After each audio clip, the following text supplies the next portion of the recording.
Vamos a hablar de este tema con Iván Lanegra, secretario general de Transparencia. Iván, ¿cómo estás? Buenas tardes, bienvenido. ¿Cómo está, Pamela? Buenas tardes, gracias por la invitación. A ti, Iván, quisiera, antes de entrar al tema de esta confrontación de versiones entre Otárola y Maurate, tu opinión sobre el informe de la Comisión Interamericana. Ya sabes, hay gente que lo está tildando de sesgado, nuevamente se encienden los discursos de hay que salir de la Corte Interamericana, en fin, ¿cuál es tu opinión?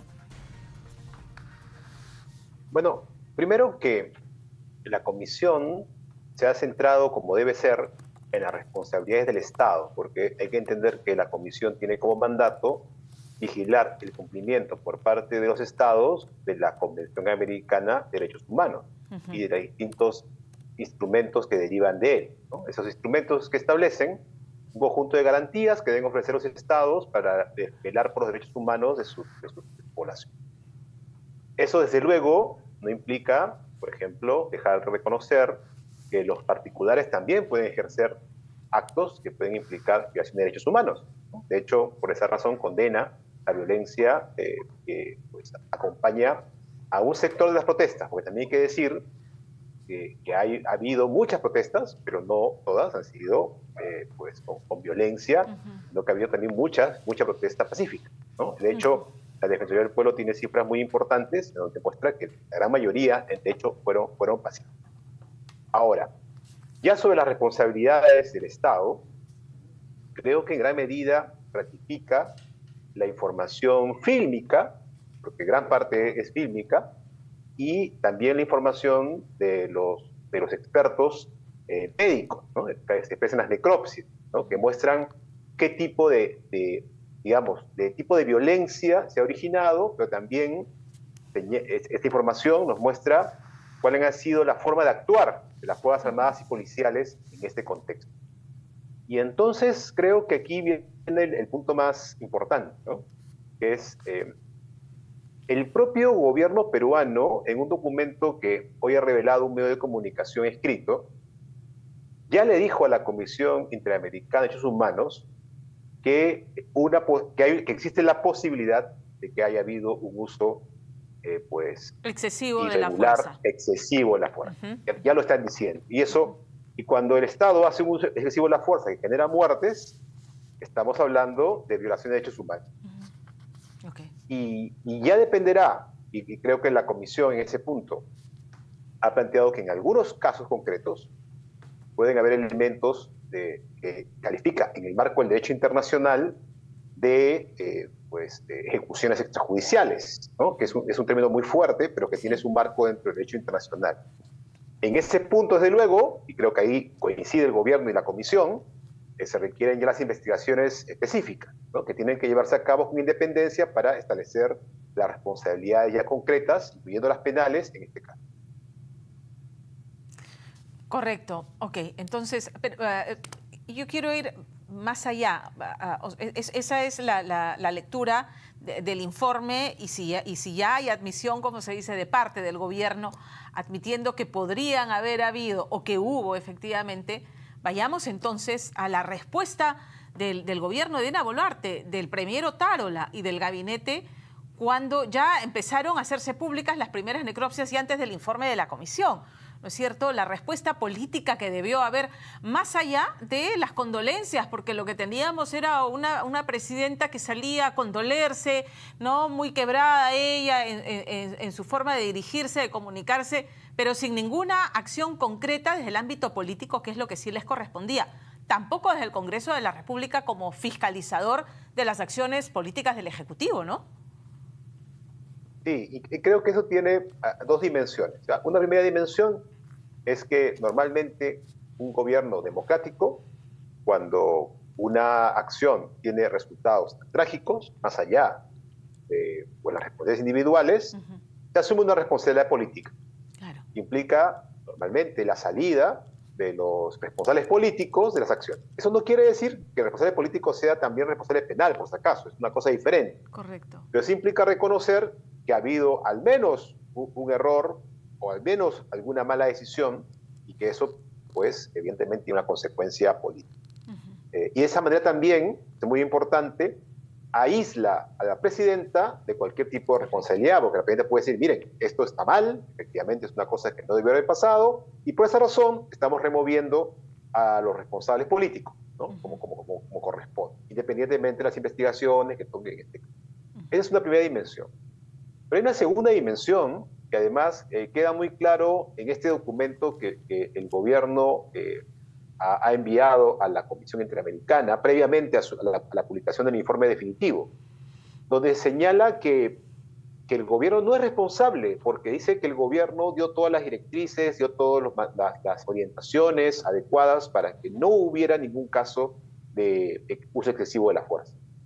Y que sin embargo, si hubo, eso son responsabilidades ya de los cuerpos operativos de las Fuerzas Armadas y Policiales.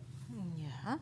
Y claro, esa es una posición que entiendo puede buscar salvaguardar la responsabilidad de esos actores, pero que sí, digamos, le da otro marco a la comprensión de la posición política del gobierno.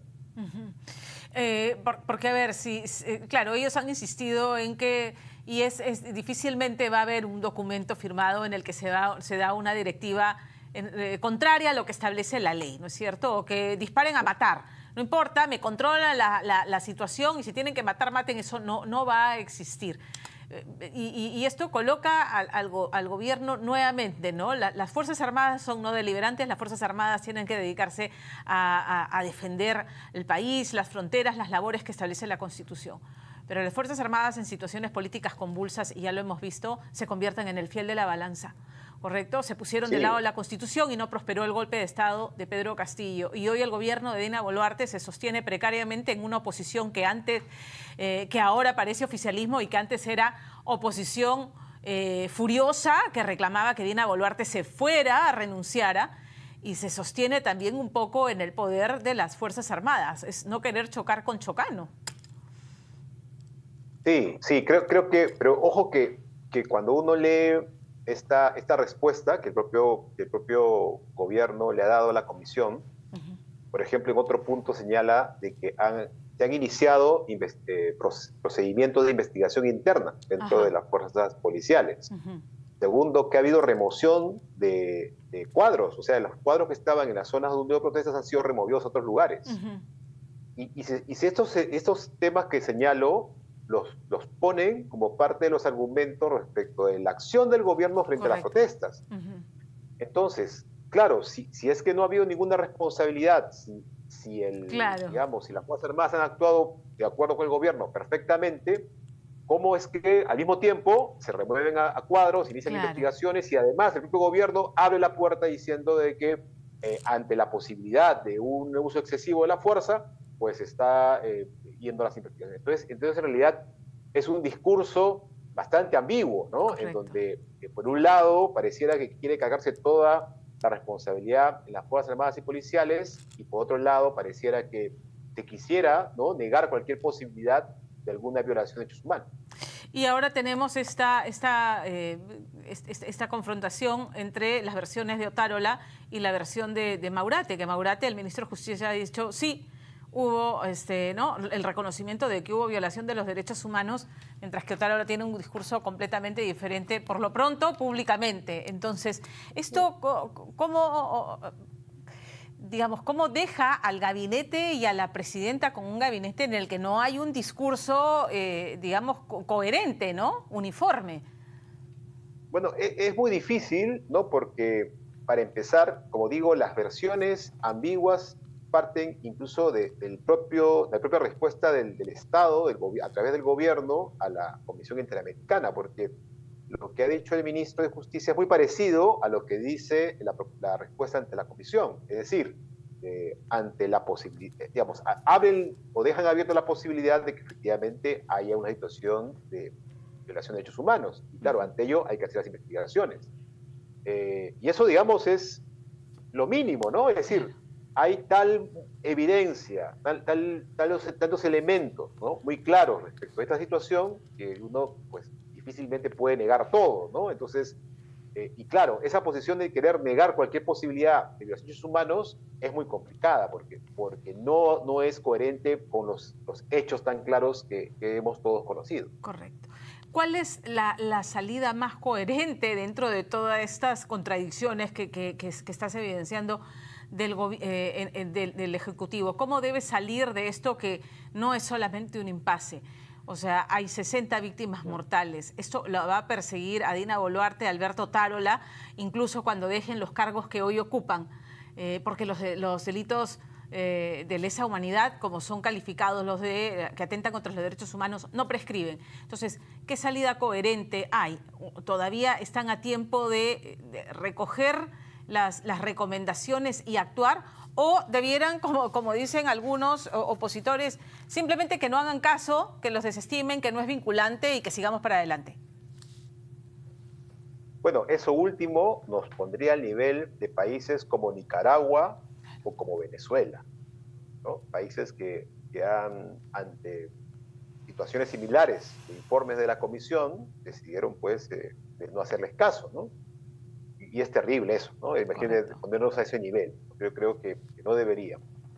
Lo que tocaría como un Estado responsable, evidentemente, y eso sí se ha dicho en el discurso en la conferencia de prensa de la presidenta, ¿no? Se dijo que sí se iba a atender las recomendaciones en el marco de lo que establece nuestra Constitución.